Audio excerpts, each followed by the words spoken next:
So it's the end of another week, and you are desperate to leave the workplace and start to enjoy your weekend. I agree, but I'm going to ask you to pause and do one more thing before you sail into the weekend, and that's review the week that has been. What can you learn from it, and what can you implement next week to make it an even better week? The notion of a weekly review is not a new one, and it's something I first encountered when I read the book Getting Things Done by David Allen. Now, David Allen's approach is very regimented, and it's all about tasks and responsibilities and projects, and it's a great idea to look at your responsibilities and your life's areas of focus so you can capture all of those tasks you need to do. I take a slightly different view. The weekly review that I advocate is one that just looks back at the week to help next week be even better. So there's 5 things to remember when we do this review. First of all, self-care. What have you done to invest in yourself? How have you looked after yourself? If the answer is, I'm not sure, or nothing, make next week a time when you are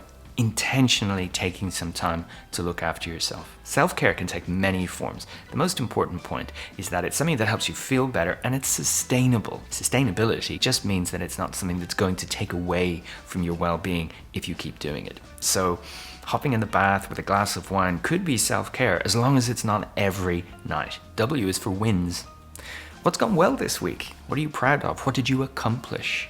What did you appreciate or enjoy? All the good stuff. Identify it, make a list of it. I is for issues. What did you face this week that was a bit difficult? Maybe setbacks, disappointments, maybe mistakes you made, things you forgot to do, all of that stuff that you'd rather not have happened. Maybe you could learn from some of those. P stands for pivots. What changes are you going to make to your approach next week based on what happened this week? Maybe to have more of those wins, maybe to deal better with some of those issues, especially those that you contributed to yourself. Maybe you said yes to too much. Maybe you said no to the wrong things. Maybe there's someone that you really need to connect with next week to repair a relationship. Whatever it is, the pivots need to be actionable changes to your behavior. And E stands for enlightenment. What have you learned about yourself, your workplace, and the world in general this week? Capture that. It might seem nice and fresh right now, but we know the human memory doesn't work that way, and it will evaporate with time. If you haven't been writing these points down, it's really useful to keep a record of it.